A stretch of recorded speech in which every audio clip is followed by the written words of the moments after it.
Hello! It's Tuesday morning. அன்னைக்கு காலையில சிண்டுவ கொண்டு போய் ஸ்கூல்ல கொண்டு போய் விட்டுட்டு வந்தாச்சு. வந்ததுமே அன்னைக்கு வந்துட்டு பெட் ஸ்ப்ரெட் எல்லாத்தையுமே வாஷ் பண்ணணும்னு எல்லாத்தையுமே எடுக்க ஸ்டார்ட் பண்ணிட்டேன். கோயம்புத்தூர்ல கொஞ்ச நாளாவே கிளைமேட் வந்து நல்லா சில்லுன்னு இருக்கு. திடீர்னு மழை பெய்யும், திடீர்னு வெயில் அடிக்கும்.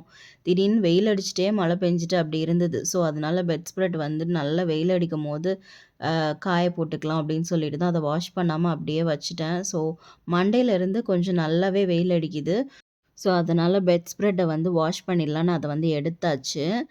பெட் ஸ்ப்ரெட் எப்போதுமே கொஞ்ச நேரம் ஊற வச்சுட்டு அதுக்கப்புறமா தான் வாஷ் பண்ணுவேன். பட் இன்னைக்கு வந்துட்டு அப்படியே கொண்டு போய் வாஷிங் மிஷின்ல போட்டேன். திடீர்னு மழை பெஞ்சுச்சுன்னா, அப்புறம் காயறதுக்கு லேட் ஆயிடும். நல்லா வெயில் அடிக்கும்போதே போட்டு எடுத்துடலாம் அப்படின்னு சொல்லிட்டு, உடனே வாஷிங் மிஷின்ல போட்டு வாஷ் பண்ணி எடுத்து கொண்டு போய் மாடியில காய போட்டுட்டேன். ஸோ, பில்லோவுமே கொஞ்ச நேரம் வெயில்ல போட்டு எடுத்துட்டேன். அன்னைக்கு வந்து நல்லாவே வெயில் அடிச்சுது. ஸோ, பில்லோவ வந்து நல்லா மாத்தி மாத்தி போட்டுட்டு எடுத்துட்டு வந்தாச்சு. ஸோ, ஆஃப்டர்நூன் வந்துட்டு சிண்டுவ அவங்க அப்பாவே ஸ்கூல்லேருந்து கூட்டிட்டு வந்துட்டாங்க.